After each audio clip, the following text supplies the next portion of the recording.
Welcome back, coaches. This is the Football Coaching Podcast. I am Daniel Chamberlain, co-host, here with Joe Daniel, as always.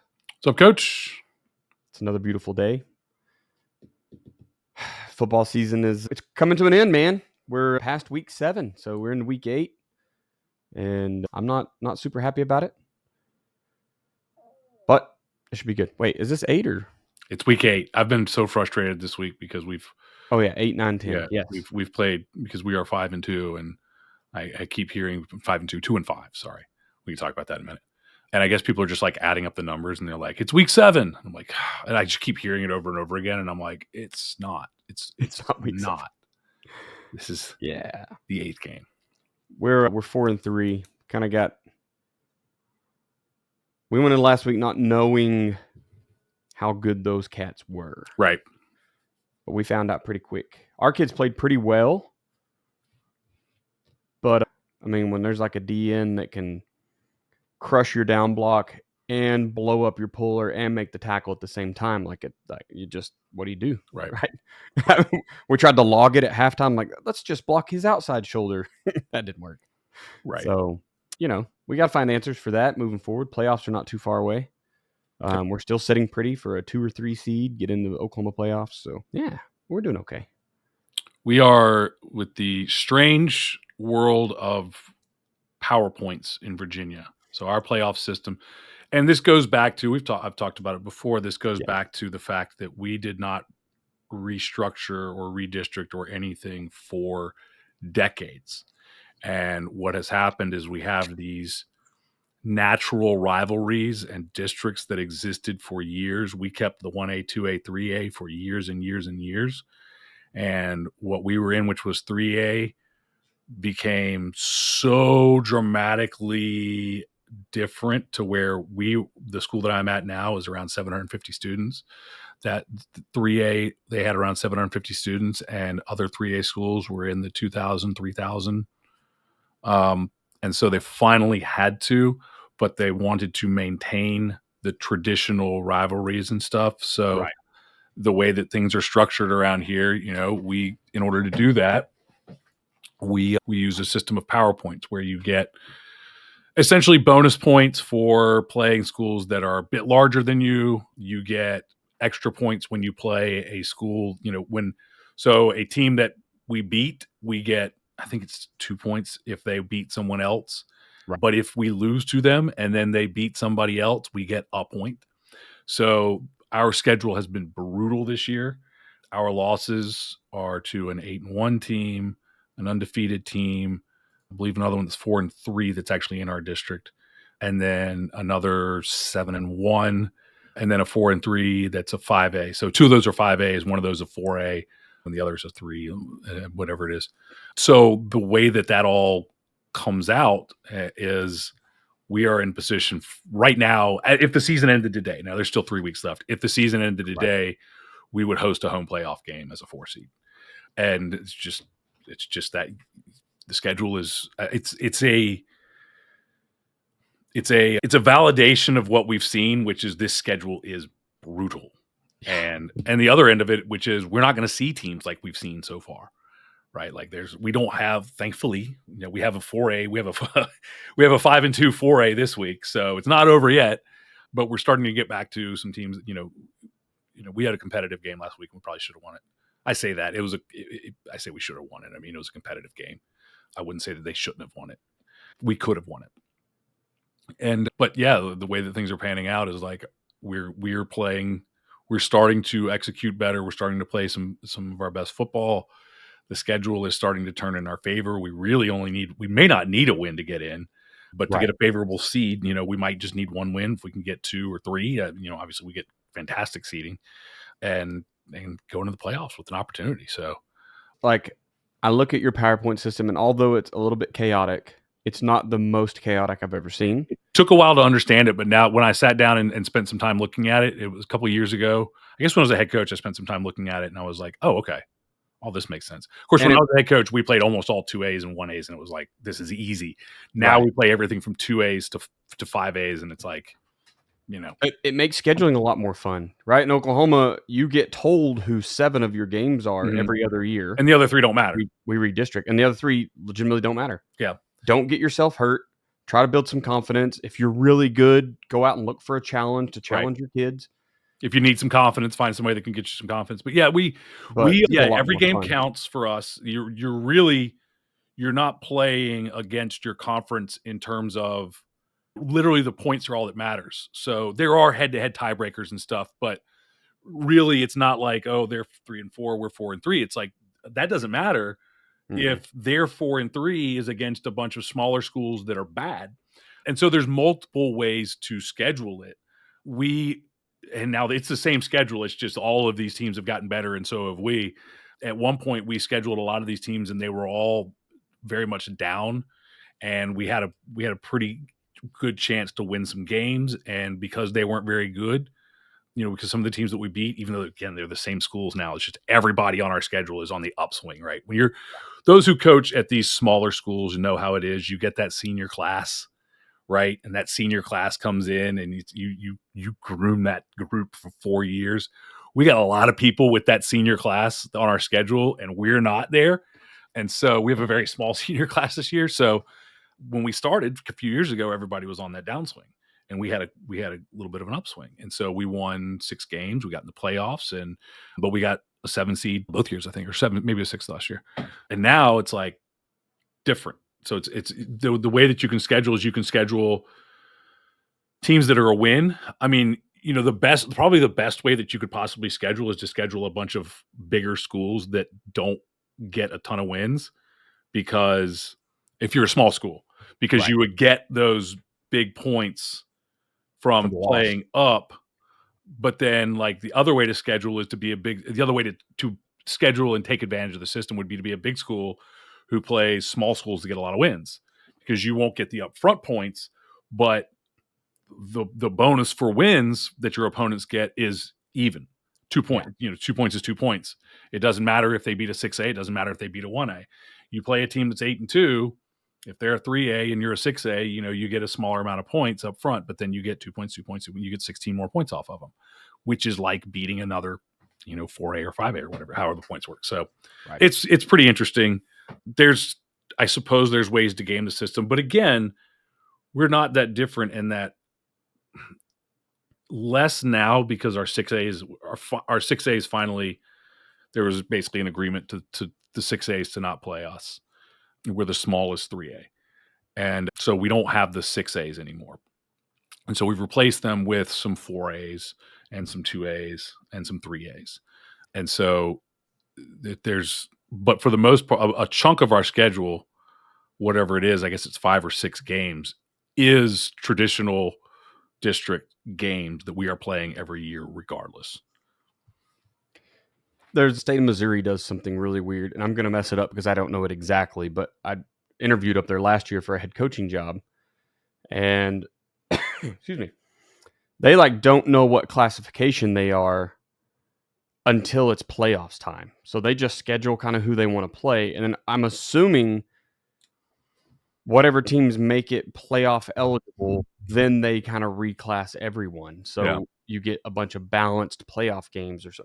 I don't know. It's very weird. They tried to explain it to me. Basically, they said we played 10 games, have no idea what class we are. We get to playoffs. We find out that, hey, this year we're a 3A. Next year we might be a 4A. Like, what? That's insane. So that would be even weirder. At least what schools you're going to possibly have to go play and then get seated with them. Yeah. I remember when I went to Iowa, and I was just like, having been in Virginia for years for my entire coaching career, and we just, again, this was before the redistricting, and we just always 3As were 3As, and 3As played 3As. Now, when you were back in the old single A, double A, triple A, we didn't, there was a triple A district, there was a double A district, and there's double A, there's 3 state champions and whatever. Right. And it stayed that way for years and years and years, maybe going back to the 70s, and at least from the 80s. And going to Iowa, and they were like, yeah, we redistrict every year. And I was like, why? What? I don't understand. That doesn't make sense, just because how do you get the home and home? But and you also, and it may have been every 2 years, but the big thing for me is, again, I guess it's just different areas. It's travel.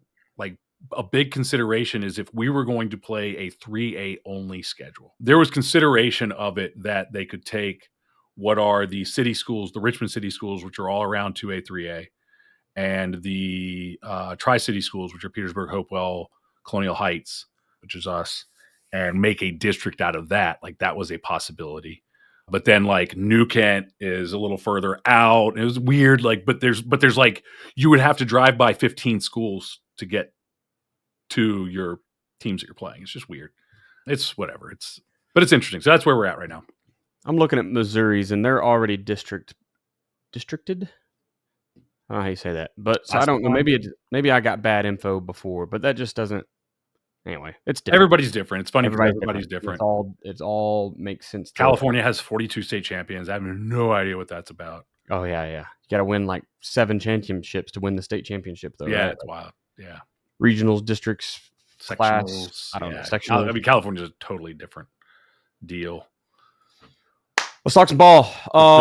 So tonight we're going to get into shifts and motions, but not like, hey, I want to talk about my favorite shifts and motions and all the random ones that there are. We really want to talk about why we use them and what the expected outcomes of certain shifts or motions are, what we're looking for in game planning when we use them. You know, we'll probably talk some jet just because I feel like everybody runs jet motion, shifts, some trades. We're going to kind of get into all of it, but really hammering out like what are we using it for? Because I feel like that gets lost. I feel like some guys really do just run. It's like running power, right? They're running it just because they know that's what they're supposed to do. I'm going to run jet sweep. Just got to know it's what I'm supposed to do. And they don't always understand why. What's the why behind that play? So off topic a little bit, but that's how the entire University of Oklahoma fan base was last year with Jeff Lebby trying to run jet sweeps because they just felt like it was the worst play ever. They had no idea that the guy has a plan. It just doesn't always work out, right? So anyway, so let's pay some bills first, and we'll get into the conversation. Yeah, if you want to go to joedanielfootball.com, go to joedanielfootball.com/systems, and you will get access to a new coaching manual that we've put up there that is how to build your ultimate defensive system. And you can get that by going, it's a free download, free manual that goes through some of the biggest considerations. What is a system? What needs to be in a system? How to install your system? And I tell you, wherever you're at, if you're getting ready to go into the playoffs, or even if you're getting ready for next year, whatever it is, you know, there's always things that you can look at and find you're missing and find that you can work on. So check it out by going to joedanielfootball.com/system. It's also on the homepage at joedanielfootball.com and get that free download. I'll look it up and it looks awesome. Get on that. I can tell you that it looks good. It does look good. It does. Go to patreon.com/Chamberlain Football Consulting. Find a tier that works for you. I know we're getting into playoffs now, so this is time that I feel like some staffs are like, hey, we just need that extra little bit of juice. I do have a whole bunch of hybridized systems in the back of my head, so I can probably help you with whatever you're running. Maybe not the flex bone. I'm trying to learn it. I'm about to get a bunch of Army film and just sit down and learn via watching. I don't know if that's even really possible in football because there's so many rules, but I'm going to pull it off. Just because I feel like, I want to know how to defeat it, so I better go learn it. I know the book that I've got to sit down and read that Mike Carter gave me when I was up there in New Jersey with him. And I was supposed to read it on the plane. He gave it to me to read on the plane ride home.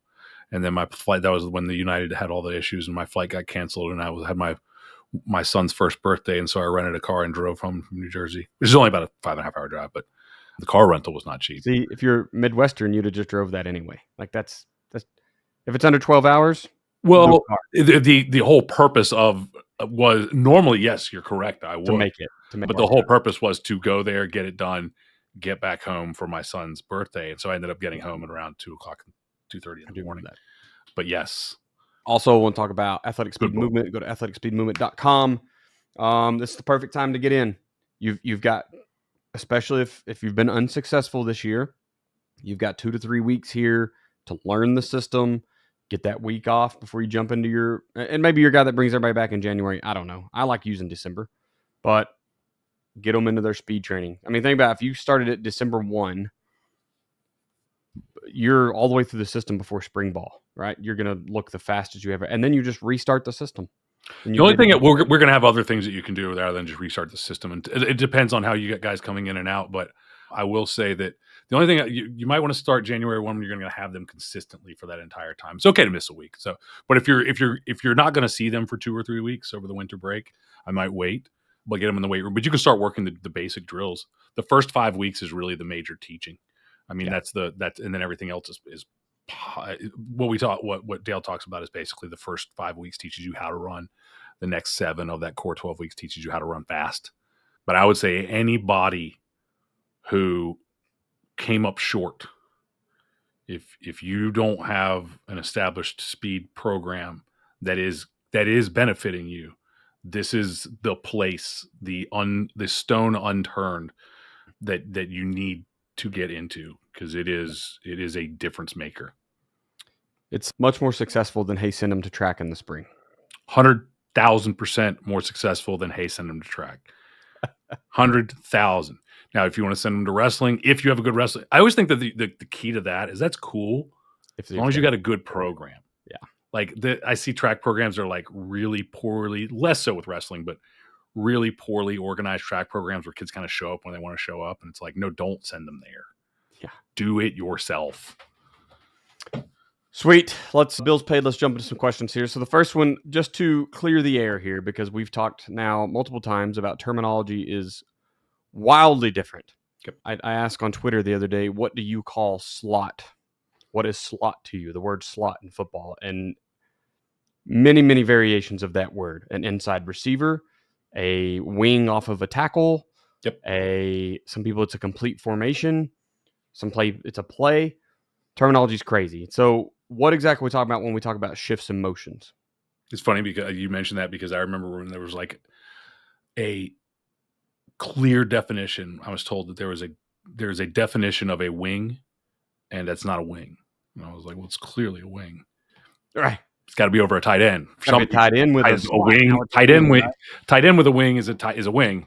A guy who's just 1-by-1 off of the tackle is a slot. And I was like, yes, a slot's split out. All that sort of stuff. But yeah, life is wild. So we motion. We can only move one guy, right? And we can snap the ball while he's moving. We motion him over, and it's one person. I don't know. You're better at the rule book than I am. But I know when we motion, we can move one guy. We can move him over. We can move him back, but he has to go side to side, right? He can't go, this isn't Canadian football that we're focused on. We have Canadian coaches. I have no idea how to help you guys with that. They get to do that, like run at the line of scrimmage. They all sprint. All 5 of them just go haul and tail at the line of scrimmage. They snap the ball. These guys are at a full sprint. It's wild. And luckily I haven't had very many Canadian coaches ask me about that. That's one that you have to really find Canadian coaches, right? Because all of us are just like, what the heck is that? Yes. Like, Coach, how would you use this? Oh, I would use it. I would just use it. We're just going. I don't know, because I haven't invested very many brain cells into that, because it's like, it's not going to happen. But our motions, it's not Canadian motion. It's side to side. Can't go towards the line of scrimmage. And then the shifts, we can move anybody we want. Linemen, quarterback, running backs, receivers. We can move them forward and back. We can move them across. The only thing is, when they get there, they have to be set for 1 full second before we snap the ball. And so with a motion, we can change one player, and we can do it very fast. You can do jet motions and all that sort of stuff. And with a shift, we can change the entire look, but we are restricted to having to wait. Don't have to wait long. So, there's a lot of things that you can do with like crazy shifts, that you get there real fast and snap the ball before they have a chance to do any checks or anything like that. But we can do crazy stuff with a shift. I would say the difference is shifts almost have to be practiced like a play, to whereas unless you just have, we have things like you talked before, like loco, just go wherever. Yeah. Like line up wherever, and then this is where we're going to end up. And we actually do that with our motions. The way that we tag our motions is we don't care. Now we teach them things that we want them to do, but like if we tag a ham motion, for example, which is just the H across motion, if he has a ham 3, 3 is the wing, or it's the tackle area. It just depends on the play we're running. But we tell him he could be coming from a wing on the other side. He could be coming from a sniffer on the other side. He could be coming from a split out. He could be number 2. He could be number 3. He could be number 1 receiver all the way outside of the X or the Z or whatever, as long as he gets to that spot. And we have a reason for it. We talk about some rules we have, which we'll probably talk about later. But yeah, I think that's the major difference, is that motion. And I feel like you can tag motions on anything and you kind of just get back to where you want to be. Like if I tag a motion, like if I, at least with ours, like the way that we do motions, and I know there's different systems. If I run Pro 3, which is just, Pro tight end to the right, Z to the right, and a slot, not a slot receiver, a split out receiver to the right and a split out receiver to the left on the ball. And the 3 kind of puts him in that wing area or something like that. I can tag any motion that I've got for that H to get there, and I'm going to end up in the same formation. I can tag any motion for the Z to get there because they're both off the ball, and I'm going to end up where I want to be. So I can tag that Z in a Z across motion. I can tag him in a Z return motion where he comes in and goes out. I can tag him in a Z out motion where he starts in a wing alignment and moves out. That is a wing alignment officially, and get there. But shifts are like almost like a play, right? You install those shifts and you say like, this is the shift that we're going to do, and this is how we do the shift. I love that we're going to stumble on the slots and wings and stuff. Like I read Saban stuff, right? I got all of his freshman install stuff and was reading through it, but his slot is like a Twins receiver. That's what I've always, right? And that's the West Coast, is what I've been told. That's West Coast ball. I'm like, that's funny. I'm in Virginia, but I mean, we're based off of the West Coast offense. So, right. And I think that's got a lot of control. You would have to have learned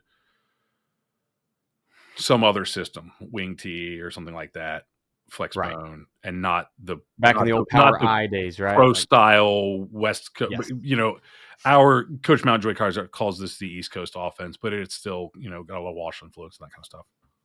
Man, you really hammered out all the details. The big identifier is motion is still, in my eyes, if it's a motion, it's still moving when you snap the ball.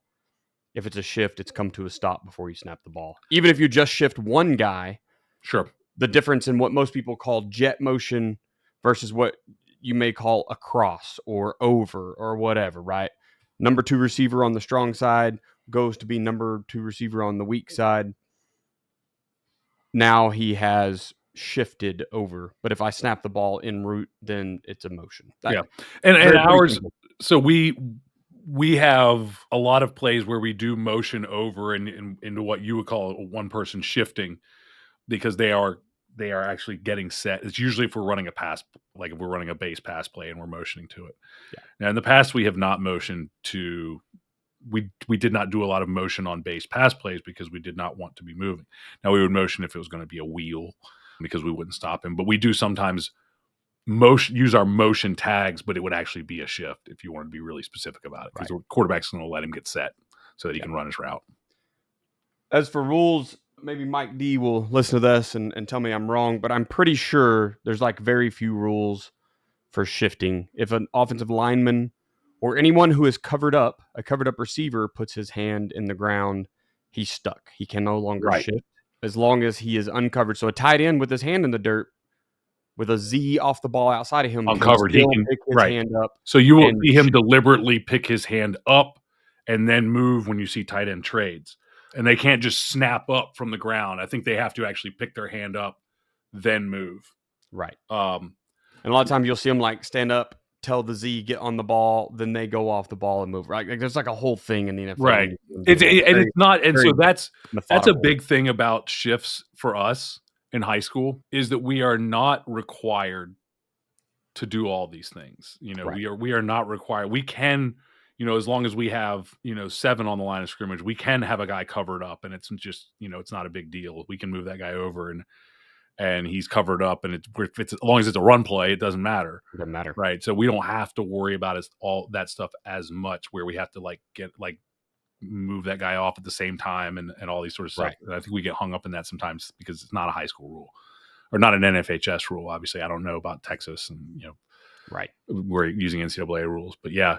I learned a rule this year that was weird, and I need to go even like fact check it, but offensive tackles have to be covered up in the NFL. You have to have a wide receiver on the ball on both an eligible number on the ball on both sides of the football. That sounds likely. I didn't know that because Yeah. like I want to run what we call quint or quads or But whatever. don't they just Right. declare him eligible when they want to do that? And I know Yeah. that changes who's on it, you know, that, but they just, that's when you hear like 76 is eligible. Right. A lot of times 76 is not going out for a pass. No. He's But just, he is the in man the on line of formation scrimmage. deal. Yeah, And I that's think that weird. it's kind of it's like it's really an added complication. It sounds like they Probably. normally flag it with like failure to report when the tackle doesn't Exactly. go over and say, "Hey, dude, I'm going to be the yeah." So, Exactly. anywho, so we identified what shifts and motions are and some of the rules that govern them. Like Joe said, don't move forward in a motion. You cannot be traveling towards the ball or And I towards the will line of say, scrimmage. I'll just and add it in. One of the reasons that we went to we put our hand down on ready in our cadence, and that was because we started doing a lot of shifting. So we used to always get to the line of scrimmage and hand was down, right? And then our cadence would be ready, set, go. And when we started doing a lot of shifting, which was about 4 years ago, before that we would trade the tight end. We would trade the tight end and the H back, and that was basically all the extent of our shifting. Right. Everything else was motions. And when we started doing some more elaborate shifting because we needed a little more smoke and mirrors, we went to the 2-point stance until the quarterback says ready. And so, you know, for us, shifts have to happen before ready. Motions can happen. Motions happen after ready. Motions have to happen after ready because we can't put our hand down Right. while the guy's motioning, right? So Yeah, it's like we have to have that delineation of like ready is the okay, now it's a motion for us. So question 2 here, and this is kind of really going to be the meat and potatoes of this episode. Part 3, we're going to talk about how you and I personally use them, but question 2 is why do we use these shifts and motions? Like what is the purpose behind each of them kind of individually? And I think you just have to start with jet motion, whether you hand it off or not. But so what is the purpose? What's the why behind all of this movement? I think that from a high school or youth standpoint, and I know youth doesn't use as much of it. It does add, as much as guys are like, motion is just simple. It does add an extra element. Coach Mountjoy has always maintained that, you know, hey, it's easy for us. And he's absolutely right. It's easy for us. But when you tag a motion onto a formation, it is a different play for at least one, if not two or more guys. Right. Even if it seems irrelevant, like it's different for somebody. So it has to be worth it. So what makes it worth it? I think the number one thing that I want to do, and I have always just maintained that a motion is successful if it makes the defense move.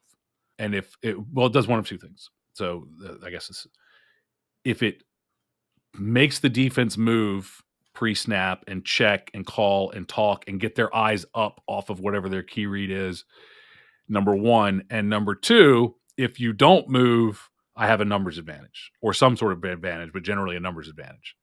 And so that is what I'm looking for out of a motion above all else is either they better move, which is just a distraction technique essentially.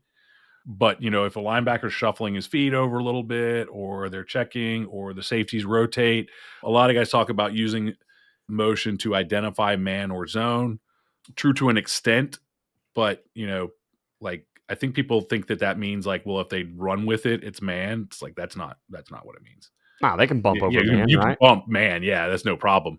But you still it does make you declare your rotations and all that sort of stuff. It kind of makes you show your hand a little bit. So we can but again, we don't use a lot of it on passing, so we don't really use it that way. So some coaches use it in those sorts of ways. It's harder to disguise the things that you want to do if you have to make those checks, and we make you, you know, generally if we do enough motion or an effective motion, you've got to go ahead and check or move to whatever it is that you want to run. And you can't disguise it as well. So there's an advantage there, but ultimately for me, it's not as big a deal because look, we're just not sitting there and like, we're not at a level. My team is not. Maybe this is a coaching error, but we don't spend, you know, our kids play 3 sports. They aren't in football class. And so our kids don't have a level of understanding of the game where they see that and they go, oh, okay, it's too high. It's this, it's that. It's like, no, what I want out of our motions is, and for coaching, we can use that. But what I want out of our motions is because the guys that we're playing are just like our kids, Right. most of them. And so they have to move and slide and call to each other. And it just gets them, they can't just sit there and play the game. Yeah. Change the picture, right? Yeah. Change the super picture. big Make on them move is all I want. Make them move. And if they don't move, we better have an advantage. Yeah, I think numbers advantage is it has to be the biggest one. It doesn't matter what motion type you're using. We talked earlier about motioning out, right? Your number 3 receiver can go out and then hit a wheel, but Mhm. I've still created a numbers advantage on that zone because that corner now has really 3 dudes attacking him. 1 and 2 can go anywhere, and if 3's going on a wheel, he's going to have to kind of pick someone. But crossing, especially all the time you cross the ball, kind of Joe, the way you taught me to count, and I've taught numerous coaches now, you just got to split the field with the ball, right? And how Right. many do you have left and right? And if I can change the numbers in my favor with motion, that's what I'm looking to do. In that situation, a lot of times we're handing off jet because I want jet sweep. Usually with the running back towards that side, so that I get him as an added blocker. It's a lot like just running the quarterback out of a static formation because I get the running back as a lead blocker, but I don't have to risk my generally frail pass throwing person. So, Right. but I mean, it doesn't have to, right? I've seen a lot of coaches be really good at running jet and running away from it because they catch you, like you said, shifting too many people over Yep. or running right under it because the movement they do get is your force player goes super wide with this jet motion, or maybe even linebackers, right? Linebackers do that. So, that's kind of how when we use those motions, that's what I'm looking for is not only do we get motion, but how do we displace them? Am I getting open gaps backside? Am I getting open gaps front side? Do I get numbers advantage either way? We're talking about trades too, or shifts. We love a trade shift, and that is just essentially the way I coach it is any extra surface person that's attached to the tackle. So it could be a tight end wing. It could be tackle over and a tight end wing. All of those guys are going to trade to the other side. Well, that's really easy to see. Do you move the same number of guys that I move? Because if you don't, and you lined up to it for 3 seconds, right? You've already gotten set. You're in a very bad way very quickly because Right. now I have got 3 earth movers, 2 or 3 that are now on the opposite side of whatever you've called strength of your defense. So, that's how we use a lot of those things. It's all about numbers in our system. Trades are a really interesting one because literally, if you're a tight end team, not all, but a lot of defenses are declaring their strength to your tight end, and you have the ability to flip the strength, and we don't use it enough. We don't use it enough. I always put it in, and then we always end up not using it that much. Not as much as we should. But that's a really powerful. Just even if it's just the tight end, but if it's the tight end or the tight end wing, you're making. Teams usually the tight end wing set.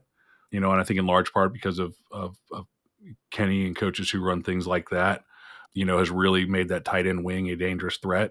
And we see defensive coaches put in all kinds of crazy concepts to deal with that tight end wing. And you can sit there and attack their crazy concepts, or you can just move it over to where they don't have a crazy concept for it. Right. Even if you're going over to a quads, to where now we have you over to the twin side of that kind of stuff. Yep. And it's like, what's your plan for that? And now, obviously, if you do that every week, they have a plan for it. But again, now we have the benefit of, can those kids execute what is essentially a play, pre-snap play? My guys executed a pre-snap play. 2 of them moved over. That's a pre-snap kind of play for us, but only 2 guys have to do anything. Their defense probably has a much more in-depth pre-snap movement that they have to now execute, probably more than 2 guys. They've only been working on it for 3 days, if that. 4 days, maybe 4 days, but they haven't been working on it for that long. And can they execute whatever that adjustment is, if it's even in, and can they execute that adjustment, get set, and get their eyes back to where they're supposed to be and execute what they're supposed to do within, a couple of seconds.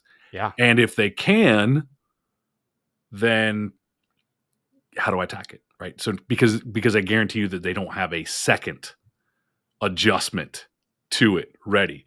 So you make that move, you make that trade, you look at what they did, or that we call it travel when it's the tight end of the. So ours is trade is the tight end, travel is the tight end and the H back. It's good. I like that. So if we run a travel and bring the tight end and the H back over, and we see how you want to adjust to that, and you make your adjustment, and we look at it one time and we go, okay. So that first time, we might not be in a hurry. We might tell the quarterback, let him move over and let us look at what they got, and then we can snap it and run whatever, or we can check with me or whatever. We don't do a lot of check with me, but we can do that, and so we can look at it. And then the second time, we know what they're going to do, and so we've got a counterplay to it, or something that we can do. It's really interesting what you can do with it. That's the starting point of shifts, right? I don't you think that's like when you talk about shifts, like just a tight end trade is really that's the first one. That's Absolutely. The starting point, but it's definitely one of the most effective and one of the least used that I see in high school. Yeah, I think that and just moving one wide receiver over. Yeah, and again, for me, that's a motion. So it's, right. It's yeah. I even go further. You talked about how you define trade versus travel.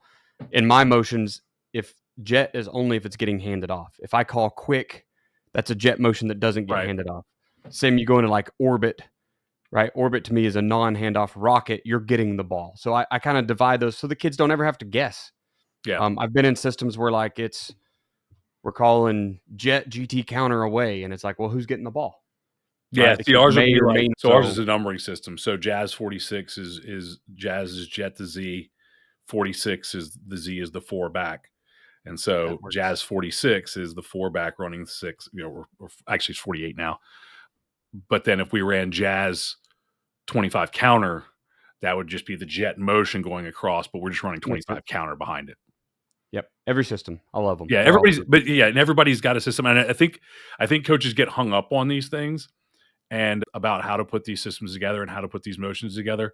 Like guys are like, can I have your list of words that you use for motions? And it's like, well, like, just as an example, the X, some years we never have, we haven't motioned the X at all. And in other years we do motion the X because most of the time in our system, the X is on the ball.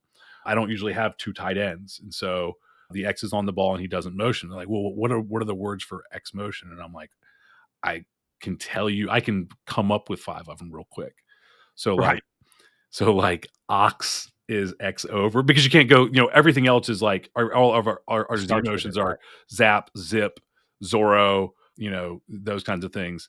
Our H motions are each one. They're ham, hip, hard, and hop.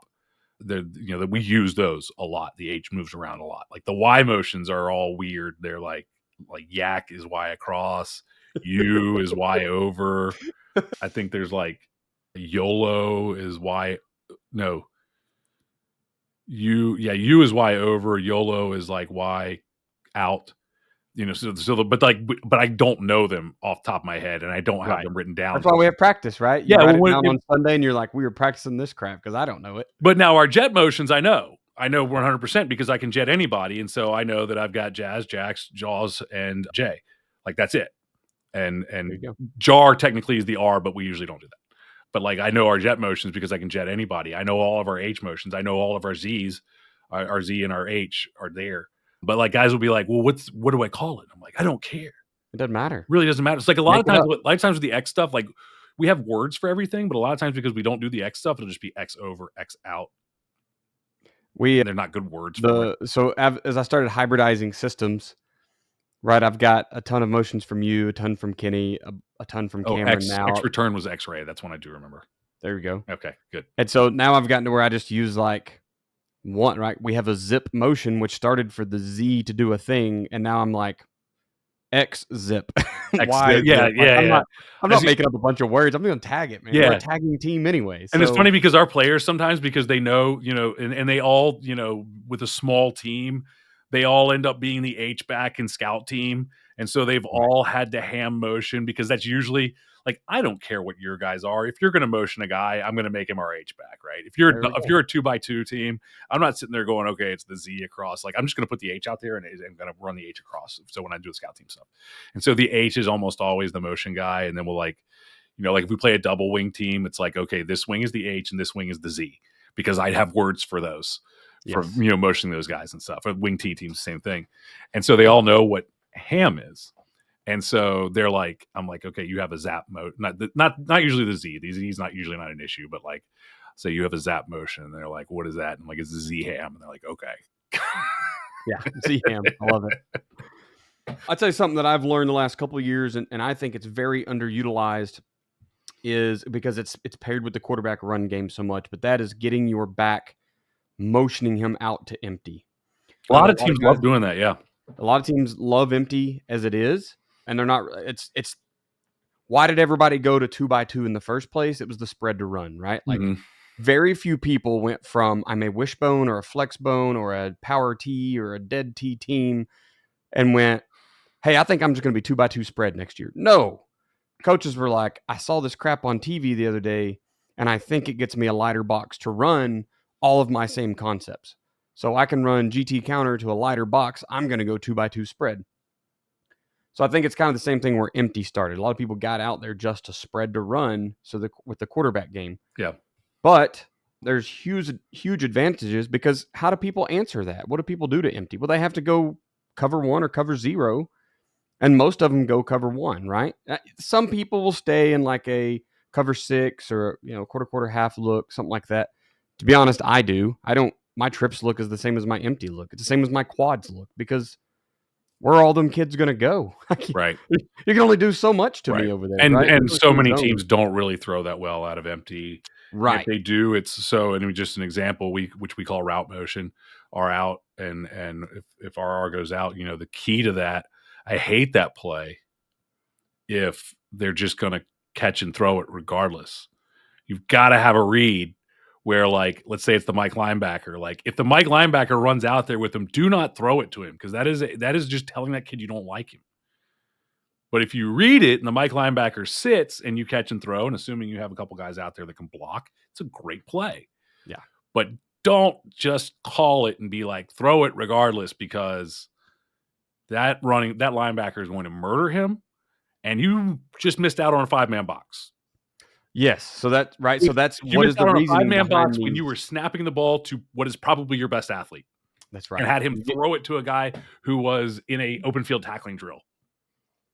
You get into these, the whats, the whys, the what fors. That's why. Can I lighten the box to the point that we can man it, bob it, box it? I think that used to be your call, right? It was box it, 3-2, whatever it is. Yeah. My guys on the inside can handle everything they're showing. Let's run the ball. But other advantages are sometimes you can get, especially if you've got one of those speedy backs, you can get them on a linebacker in pass coverage, right? And that guy's supposed to man him up, and you're one double move away from shaking him down. You know what I mean? And now you can double move a post or whatever, and it's off to the races. So there's a ton of advantages to getting your back, starting him in the box, making the defense check, because maybe they had a grand scheme. Like if you come out and empty, sure, the free safety is going to go over and cover that guy. But if I start in 2x2 or 3x1, the free safety has to play over the 3, and now my back moves out to the solo side. Who the hell's over there covering? It's going to be a linebacker.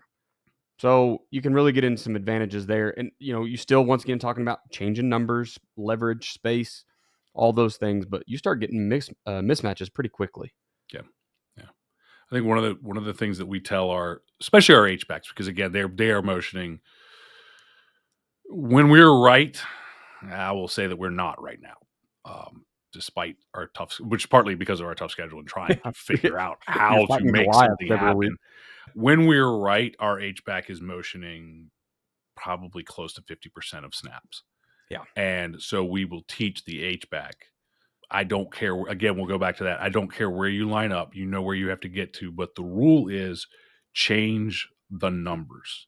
And so that means either change the number of receivers. So if we're going from 3x1 to 2x2, if we're going from, that's changing the numbers. If we're going from 2x2 to 3x1, that's changing the numbers, because we know, and the advantage here is all of our guys play defense.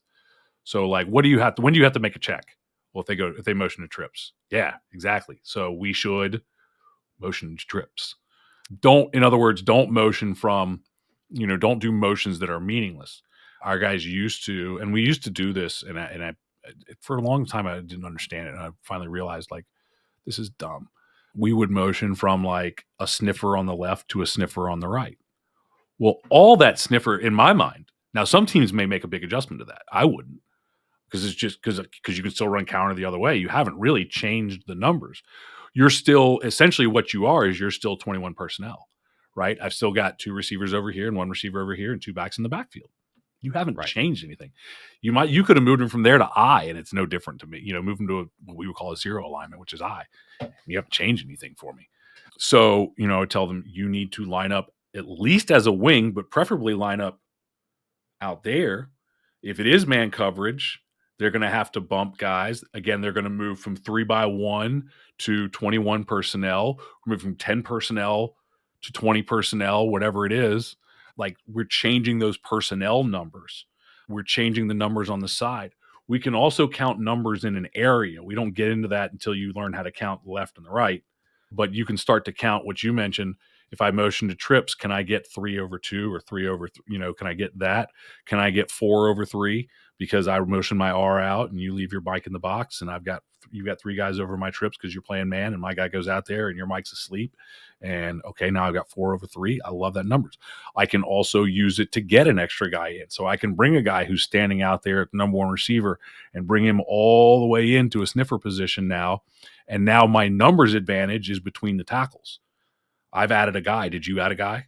Because before it was, a 6-man box, and 6-man box, everybody knows the spread. Not everybody knows, but the spread count is really easy, right? We go to 2x2. The spread count is if I got a 5-man box, run it. If I got a 6-man box, if I got a 7-man box, throw it. Right. So if I line up in a spread formation and now I come and you give me a 6-man box and I bring that guy in, do I still have a 6-man box? Because if I still have a 6-man box, run it. Yeah. Right. The numbers are better, especially if you can, read it or whatever. So because now you take one more guy out. Last year I was introduced to lineman shifts, and Cameron, who's probably going to listen to this episode because he likes shifts and motions, christened me when I was the freshman DC at Owasso playing his Bixby Spartans last year, and his entire offensive line stood up and just moved over a guy. Yes. My defensive line did not identify that had happened, so they're just worried about where the football is, which gave me 2 consecutive unmanned gaps, and he gouged us multiple times that game, several games, I'm pretty sure. And so that really kind of introduced me to that, which, of course, once you get in the rules, like, moving linemen it's big time, right? A lot of people right now are running that, what they call the ninja formation. Mm-hmm. You got basically your tackles or your guards and tackles are out wide, whichever version you want to run. A lot of people put their tackles out there with wide receivers. You have a traditional blocker. You heard a ninja? Like, that's called. Have you heard it called something else? It's Lonesome Polecat. Polecat? Lonesome Polecat. Lonesome Polecat. Yeah. Okay. Well, they called that since the mid-90s in Georgia, as far as I know, and I'm sure before. I'll have to Google them and see if there's any difference, because I could be wrong. I could be calling. It could be. I mean, and I've heard those things called everything from guys. Obviously it's not swinging gate, but guys will just call anything like that swinging gate and stuff too. But those kinds of formations, yeah. We saw that with we got a lot of our jet sweep stuff from Mercer, and that's one of the things that they do. And then also we have a coach who's been coaching for years and years and years, and that's something that he's done for years and years and years, is a short yardage play. And it's, I think, one of the most amazing things about it is, just as an example, we play a team that does that, and they're one of the most well-coached teams that we play. They're one of the most well-coached teams in the state. They're a 330 front. They do that. They line up in unbalanced. They are extremely well coached. And I watched a team do that to them, and they had a nose over top of the center, and then they had a guy over top of the one lineman left, and then they had a guy over top of the what would be the tight end kind of position, the motioned over guy. And it's like, you do not give kids. First of all, don't give coaches any more credit than you should. Now, I know that this team is extremely well coached, but don't think that coaches are seeing everything. Number one, preparing for everything, because we just run out of time sometimes, or we miss it, or whatever. For sure. But even if you're playing really well coached teams, you should put some of these things in anyway and just see what you get, because you might only get it once, right? The next time you come back to it, they're perfectly adjusted. But like, especially you guys that are going into the playoffs right now and you haven't been doing this stuff, it's time. Throw one in there. Hey, here's the one. If you want to use it, I'll give you the freebie. We like to move something ridiculous like a jet motion, or moving a wide receiver across where all the backers are up talking about it. While he's in motion, the offensive line shifts one. So now my guard is going to snap the ball. And then he has to get stopped. Then he has to stop. But, well, yeah, of course. So it's got to go all the way across. But everybody that matters was watching this jet motion run across. No one saw the line shift unbalanced the other way. And now you're getting outside zone or whatever, maybe a gap scheme play, to this unbalanced front, right? Because your guys just didn't see it. Everybody's really worried about the motion. You talk about the shiny thing in the room all the time. Chase the shiny object. That's why jet is so useful a lot of times. But when you can take someone's eye away, and then your linemen are doing crazy things. We've done some really fun ones lately with our jumbo package that's just moving kids all over the place. But shifts there's no limit to what you can do. Yeah. It's only, kind of your imagination is your limit. My favorite one, which is not particularly complicated, doesn't take, this is, it's not anything earth shattering, but I love to shift from empty to some sort of a 2-back set, right? Yeah. To a standard 2-back set. So line up an empty and then shift to 21 personnel. We've shifted to 21 personnel, shifted to 30 personnel, whatever. 3 backs in the backfield, something heavy. Because I think everyone has an empty check, right? Everyone has an empty check. Not many teams have because I'm going to line up an empty. What's the defense going to do? They had their call, they make their empty check, and then you shift, and they're like, do they check it back? Or even if they check it back, if you go shift to something really heavy, do they now check to the heavy thing? Are they on a third play call since you came out of the huddle? Right. Since the last play? Are they on their third play call? And then you do that shift, and then you can put it in motion. And it's like, do they now, like, you can go pretty well. Now you better get it out there quick. We've found that like 3 movements is kind of the limit. You're going to run out of play clock. Sure. Yeah. Because you're talking 2 shifts in a motion. You shift and then motion. So we would line up empty, shift, then motion. So that's You're okay. Yeah. Kind of what we talked about earlier, just going 2x2, shift to 3x1. Now I've gotten their base call. Yeah. I've gotten their trips check, and now shift the back out of the backfield. Now I've gotten their empty check. Put somebody else in motion, right? And now it's like, what are they going to do? So and you would. The idea is that you're going to get a bunch of kids communicating. At least 2 of them are going to be on the wrong page, right? You get somebody going to not wrong, hear enough, and now you get half man, half cover 3. You don't know what you get. You can take advantage. And I think the key to that thing is, as far as defenders get replaced. As far as calling it, I think is making it like a one word. If it's a special thing that you're putting in here just make it a one word. Don't put this gigantic thing on a wristband, right? Just call it. Who are you playing? Whoever you're playing this week, go out there and call it Chiefs. And we're going to run Chiefs, and call it from the sideline because you do not want to lose that play clock time. Be sure that you have the 11 guys that actually repped it during the week out there. If somebody gets hurt, it might be dead. And make sure you're on the right hash, right? That's a lot of people forget which way they practiced it. We always practice it to the right, coach. So, but it's cool to put in just a special thing, and it might be that thing that gets you that big play. It might be that big 3rd down conversion. It might be that big 2-point conversion or short yardage deal, just where you get an extra gap. Usually secondary can kind of, especially if they're man, they can figure out like, I got him. But if they try to be in some sort of a zone, you very well may get somebody lost. Like you said, somebody stays in man, you get a wheel route, and somebody's in man, somebody's in zone. And it's worth it to put one in. it's just worth it to put one in. And if nothing else, if you got a good one, run it in the first series. If you got one that you like, that you know is going to give you an advantage, if nothing else, waste that timeout. Yeah. Waste their timeout. Don't waste yours. Again, do it early. Another advantage of doing it early is you know that you've got your starters in there. Like, you don't pull this thing out midway through the fourth quarter because there's a good chance somebody's not there or they're tired now and they don't remember all this stuff. Remember But, like, you ran that thing in pregame, and then you got out there and you call it in the first series, the third snap, and they're like, oh hell yeah, coach, we're gonna run. We got them. They time out. They're all like, all right, cool. And they're like, let's do it again. And you're like, no, that was it. Now, you do come back and run it to see if their adjustment was good because they clearly didn't have one. They just put it in. You won't run it on that next play. You run it a little bit later when they forgot what that adjustment was. That's right.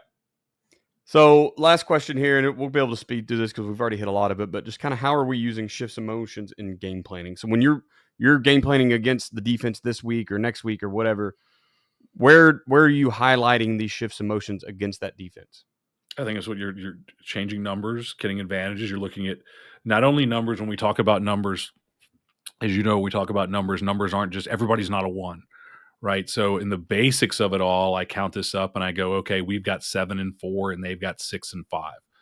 So if I draw a line down the middle, as we talked about, draw a line down the middle through the football, and I've shifted to this thing, and I've got 7 guys over here and 4 guys over here to the right, 7 to the right and 4 to the left, and they've only got 6 to one side and 5 to the other side. Well, obviously, I want to go to the 7-man side.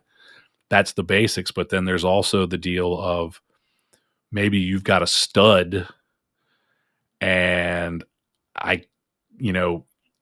if I gave him, maybe I look at it and go like, all right, if I go 7 and 4 and they give me 6 and 5, but he's on the 6-man side, I can double team him.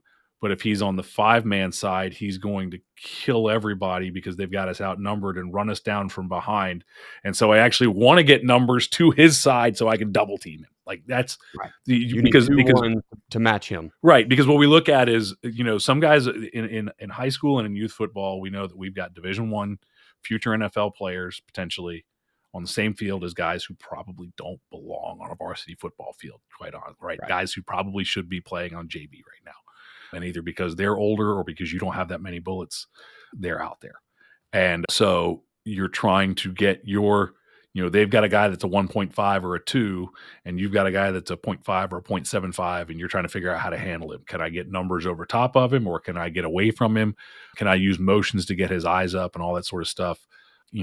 So I can look at it from how can I attack a player, but mostly it is numbers. It is leverage, because a guy that is running, if you just think of a jet, go back to a basic jet sweep. And I'm not a fan of, and if anybody who's been listening to podcasts for a long time knows that I've always said that the jet sweep's not a great play. And I love the package you can build around it. Well, I've always run jet sweep from gun, and I've always done the little flip toss to the jet. This year we ran the under center wing tee jet. Yeah. And that is a good play. I was wrong. That hits so much faster and I'm sure you can hit it fast from the gun, but you have the snap, catch, hand. It's just, and you add in all of the variables of if the snap's a little bit off, that kind of stuff, and then the flip, and so it just power read, baby. Let's go. It doesn't, yeah, sure, but it doesn't hit as fast. But under center, you're snapping it to the guy, and it's so much better. We did play a team a couple weeks ago that ran a lot of that. They were a flex bone team, but they ran the traditional jet, and it is nice. It hits so. You can sell a lot of stuff to the backside of it to pull backers and safeties and everything else. Mm-hmm. So, but when you run it that way, compared to just say running a toss, like theoretically they're both just outside run plays, right? But one is giving it to a guy who's going at almost 100% speed when he gets it, and the other is a guy who's just starting when the ball is snapped. So that's a form of leverage that I can outflank you that way. Can I motion over and your adjustment, gives me an edge? Can I shift over and get an edge, get an extra blocker, anything like that, where I can just get even if it's like, I mean, just going back to jet. If I'm in jet, if I want to run jet and my running back is standing behind the quarterback, he can't lead for the jet. If I run jet and my running back is standing behind the tackle, he can go lead for the jet. And I can get an extra blocker. And so like just that motion or shift. And it can be a formation too, but just that little deal gets me an extra. It won't be a motion, it'll be a shift, but just that little deal gets me a little extra, leverage there. For so sure. we talk about leverage. Oh, and other ones like if I trade, so you play a 40 front team. If you trade the tight end, a lot of times kids, especially your weak side end who never sees a tight end, right? A lot of times kids are like, well, I always line up outside of the guy that I'm on. He just goes outside. So can I trade and get a 1 and a 9? So I got a guy in A gap and a guy outside of my tight end. Like that happens with trade all the time. And it happens with, we talked about before, it happens with your overfronts, with your shifted over linemen on balanced lines. So you're looking at numbers, you're looking at leverage, but you're also looking at gaps, you're looking at space. You can't press a receiver in motion. So if you're having trouble getting off press, move him. Move him. If they want to press man, okay. You spend all your time. I know as a press man coach in the past, I love press man, but it takes a lot of work to be really, really good at press man. And now if you go and start running all over the place, and like I can't press him. I just can't. And so like that's a way to combat press. So there's so many things that you can do to get an advantage using shifts in motion. Yeah, you took my biggest one, which is just, can I double team a guy somewhere that's causing me havoc? Right? Yeah, absolutely. Is it a defensive end that's a monster? I can use a trade. I can use a motion. I can use in motion, right? And I can seal an outside backer that's just wreaking havoc on my O-line or my run game. Oh, that's the one. I will tell you the one that we lost. Miss it so much because it was so much fun. And truck toss is one of my favorite plays. When we can't do anymore, and it's probably better for the society and everything, but we used to use the zip motion and bring the Z in and just knock the piss out of a defensive end or an outside linebacker. Can't do that one. Can't do that one anymore. Back, right? Yeah. So they get rid of it? Is that like no longer a thing? Well, you can't hit them like that. You can get in their way, but you can't ruin his night. Right. So that's number one place I'm looking to use it. 2 is just trying to find, is there someone they're trying to hide? So a lot of guys, maybe they're 3 tech or they're 1, or they'll have a guy interior somewhere that's not as good as the 2 guys around him. And he's in there because, look, as long as they do their job and he kind of can, then he's going to be okay, right? So can I get that guy unhidden somehow? Maybe it's their inside backer, their outside backer saving his life. I use a motion from sniffer out. Well, the outside backer's got to go, right? He was supposed to help set the edge, and now I've got this weak inside linebacker that I'm going to run right at. So, we'll go through and find who's their best, who's their worst at each skill position, and start identifying ways to get them one-on-one with somebody. Yeah, and that's a big one, is setting up matchups with, can I get a running back? So, like, our running back is a very good athlete. He's not a traditional running. If we were to school that probably had a bigger, if we had a bigger running back, he'd probably be, but like, and he's good. He's a hard runner, but he's an excellent receiver too. Right. And so like, can I get him matched up? You want to play man coverage? Can I get him matched up on your Sam backer that spends half his time blitzing and get him in a man coverage on that? Like that kind of stuff. Like, can I get, if you have a stud receiver and we're getting a lot of double teams on our receiver, and it's like, are you going to run 2 guys across the field? Like, how are you going to handle this? Yeah. Yep, that's a good one. And then, kind of the one we haven't really talked about is just moving the quarterback around, right? And so that's where we're going to game plan. We know who we're going to hand the ball off to. And you just talked about jet sweep from gun, hit slower, because there's the whole, like, I got to give it to another human first. And he has to, direct snap takes that completely out of the table. What are you doing when the quarterback runs out there to pretend he's a wide receiver for a snap, right? And it's obviously not something we use a lot of. He doesn't get us an advantage in numbers for blocking, but he does make your kids think and go, oh, I haven't seen that before. What's he doing out there? And of course, we've got 2 quarterbacks in our team right now, so it's pretty fair game that either of them can hand to the other one to have a pass. We can add a lot of confusion to your kids. So I think that's where I'm using it the most. Is like we said earlier, Space, leverage, numbers, matchups, and then confusion. Yeah, I'll give 2 more, kind of a built off that. One is use a motion when you're using your no plays or you're trying to draw them off sides. Yes, that's Because my favorite thing on earth to that's do. you bring a jet motion across and everybody's like, "Here it comes," and and you don't snap it. Because again, you get the shiny object up, the eyes are up, we're not seeing the ball being snapped, what we're and the ears open up, right? And then the other one that I really liked, a couple of years ago, we had our quarterback now can do this fine. But a couple of years ago, we had a quarterback, and I don't know what it was because he was big as a house. He was a great kid, 220 pounds. He could not run quarterback sneak to save his life. He's too big. He's too big. Couldn't Well, and fit the he spent like 0 time under center. He was a senior. They had been Tony Franklin's system. He had done nothing under center. And in fact, he wasn't even a quarterback. He was like like an outside linebacker. He had done nothing under center, right, ever in his life. And we're like, all right, go under center. And he's like, I don't know. So we had a kid who had been a quarterback in like middle school or something. He came from a different school. And he was our H-back. So we would line him up out there, motion him in. He would stick his hands up under the center, 1001, set go, and we were on quarterback sneak with that. While quarterback standing in gun, calling the cadence, motions him in. He runs in, hands under center, snap it, and runs. He'd run quarterback sneak. So it was just a different way to run quarterback sneak where, because you know how it is when you line up quarterback sneak, short yardage, under center, and now you get these double A gaps and everything. But if you stay in gun, you don't usually get that kind of look as much. So it was a way to get that sneak. The team we played last week did that. Did they? Same thing. Their tight end started in 2x2 and then come in as a quarterback. He's last year starting quarterback. So I just thought of he was something. good. I got a guy we might do that with. Oh, let's see. I'll send you the film. So no, I know. I just thought of the fact that we have a tight end who's a former quarterback who is a bigger kid. There you go. Sweet, man. Let's close it out. We've checked all the boxes tonight. We've talked motions, shifts, trades. More than just flaunting how many we know and how many we've used in game. I want you guys to really understand why we're using them. I didn't even talk about the one we've done the most, so we're fine. There we go. Yeah, we'll keep that a secret for next it's week. like all over our website, and I've talked about it 1,000 times. But level up. What's your level up this week, Joe? Had a couple.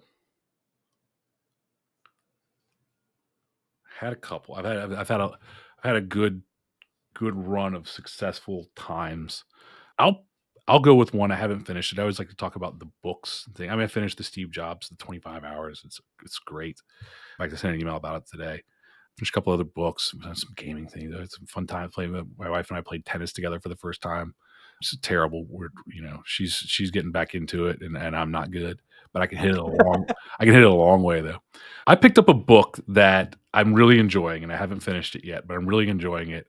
And I never thought, and I did hear about, came to mind after the Elon Musk biography, which is his favorite book, which is his Hitchhiker's Guide to the Galaxy. I never read it, and I always kind of thought like this is not going to be my kind of. And I do like sci-fi, but I didn't know what to expect.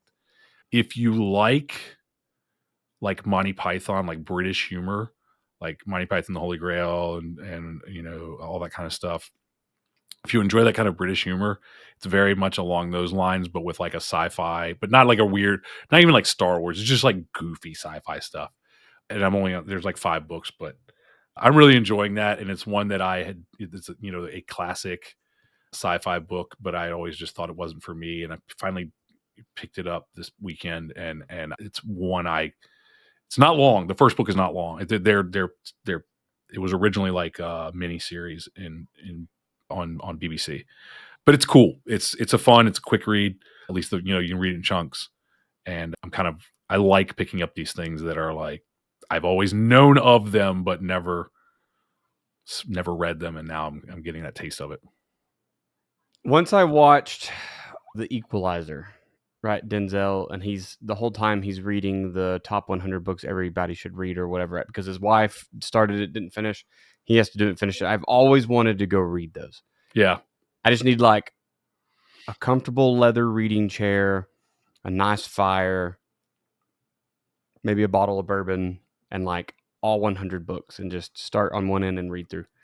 I'll probably never do that, but I think it would be so cool to connect with our history, because a lot of those old books is like There wasn't the internet, right? You read them old classics, and that's kind of that was everyone's imagination started with those. And it's funny because I want to. There's some that I read. I was forced to read in high school or whatever, and went through it. And I'm like, I would like to read that again. Like, I want to read To Kill a Mockingbird again. Like, I want to read that just to read it and appreciate what it is, and not read it for book a report. book report.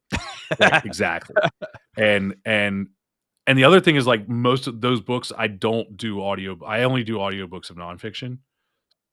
I have to sit and read those.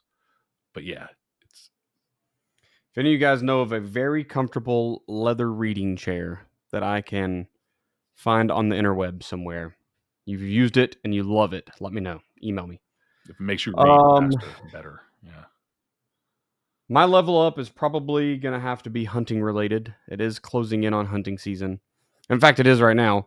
I have failed myself in not preparing my bow this year to go bow hunting because life has just been kind of all over the place. Although I've, weirdly enough, had more time to hunt this year, more open time in my schedule. But I feel very much so that I have to continue pounding away at this football thing, trying to get a digital football, whatever you call it, job off the ground, right? You feel like you got to plug 100 hours a day into it. So, it's harder. but I did now. do what? It's harder now. Oh yeah, It was because all you easier in guys are so good at it. 2008. Everybody, you're late. That's what it is. I did take all of my rifles out the other day and sight them in, all of my deer rifles. And I've got a few different calibers I like for different reasons and different animals and whatever. But it was really nice to go. I used to shoot precision like competitions, and I've kind of fallen out of that just because football is so stinking. It takes so much time. And so it felt really good to go out and still be really good at an old skill that I haven't kind of, brushed the dust off in a long time. A couple of years ago, my wife bought me a bear hunt for Christmas, and it got canceled 2 years in a row. So we're just like getting the refund. But I got all geared up to go for that, and it was nice to go out and shoot that stuff. It's just, man, it's just really nice to when you know you have quality. I also spend money on things. Like I'm a buy once, cry once guy for this exact reason. If you buy a cheap item and you go out 2 years later, it probably doesn't work anymore, or it's not very good. It's not accurate. I'm talking weapons and optics and all that. But when you spend the money and you get the nice thing, it doesn't matter how many years later you break it out. Like, things just go smoothly. So that's my level up. As we got prepared. My son is shooting his BB gun this year, has been doing excellent. I'm looking to move him up to like 22, and hopefully next year a real deer gun so he can go hunting for youth season. But yeah, man, it's been a great year for getting prepped for hunting. Is there a youth season? Yeah, so like actually, I think it's before we go into rifle, there's a youth rifle hunt. Okay. I think it's the weekend before everybody else gets rifles. So you kind of give them that first chance to get a deer before the population gets cut in half or whatever. Right. I think we have, and we never did muzzleloader when I was growing up, but we bow season, and then, so I guess we would coincide with bow season or something like that. Yeah, probably. Yeah. So I'm excited about getting him into that realm. He's finally showing interest. We're not forcing our kids to do anything, right? Beckett doesn't like sports yet. He pretends he likes soccer, and then we've signed him up for like he pretends he likes soccer, and then it is what it is. Hunting. Matter of fact, the last 2 years he's went 2 or 3 times, and it's like he's playing his Nintendo Switch while I'm hunting. Just whatever I can do to have him in the deer stand with me. But now he loves it. Like, that's something he's looking forward to it. So yeah, that's my level up. Nice. Let's pay the bills one more time. Get out of here, Joe. Yeah, check out joedanielfootball.com, and you can go to it, or just click on the homepage there to get the free guide, or go to joedanielfootball.com/system. And we've got a free guide that I just put together, just finished publishing, that is a manual on how to build your ultimate defensive football system. So it's going to have some really important things about how to put together your system, what needs to be in there, what you need to look for, mistakes to avoid. And in fact, I'll give you the number next week. Maybe I'll have the numbers for you, but that's the things that are in there, and then how to install it and the keys to installing it. So, maybe even if you're in season, you may find one of those mistakes to avoid. You have not avoided yet, but you still have time. So there's always a chance to to tweak and adjust and get better before you go into your playoff run, or if you're already gearing up in the off season, jump on it now. So check it out at joedanielfootball.com/system. Perfect. I'm talking about Patreon one more time. Patreon.com/Chamberlain Football Consulting. Go there and find a tier that works for you. If you emailed me about it, I could probably even find a way to get you in at a lower price than those tiers for like a week access or something. Let's talk some business. I like talking ball. I've gotten good. Joe's been teaching me everything on earth about football. So yeah, come over, find a tier that's right for you. Let me know. That's the thing. Kenny's taught me a ton too. You guys are nothing. I truly am around like two of the best minds at this level of football and what we do, and I love it. He's smarter than me, but he talks slower. So I get many compliments on. I get many time in. So the crowd, the /Chamberlain Football Consulting. We'll be JDFB weight room here. I don't know if this might be right at the end of JDFB weight room.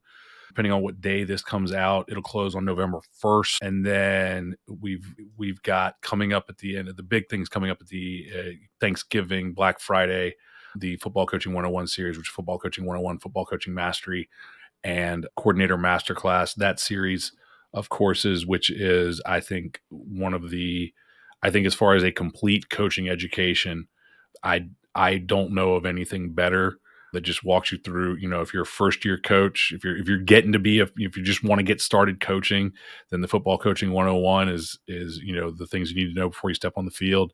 The second level is Football Coaching Mastery. It's the things that I think every football coach should know after one season, but most don't. I think that most coaches probably don't get this stuff until they're 5 to 10 years in. And then the Coordinator Masterclass is everything that I think a coordinator needs to know in order to be a coordinator, a play caller. And obviously, wherever you're at, you're going to level yourself up. And if you've been coaching for 20, I have coaches who have been coaching for 20, 30 years, and they'll go back to Football Coaching 101 and talk about, things that they forgot that they knew along the way that they've drifted away from, which is common. And they just, they appreciate getting those reminders of getting back to some of the basics that we get so distracted by all the game plan and stuff. So that'll be coming up at the end of November with the Thanksgiving Black Friday sale. Perfect. Black Friday. That's going to be a good one. All right, man. Social media. You can find me on Twitter/X at Coach Chambo OK. You can email me at ChamberlainFootballConsulting@gmail.com. You can jump over to ChamberlainFootballConsulting.com. That page is, I'm still pretending like I know how to run a page until I pay someone to make it look good. But, you can find both podcasts there. There's all sorts of fun stuff there. And, of course, over at Patreon. I have a YouTube as well. I don't know what I'm doing with it yet. I don't know.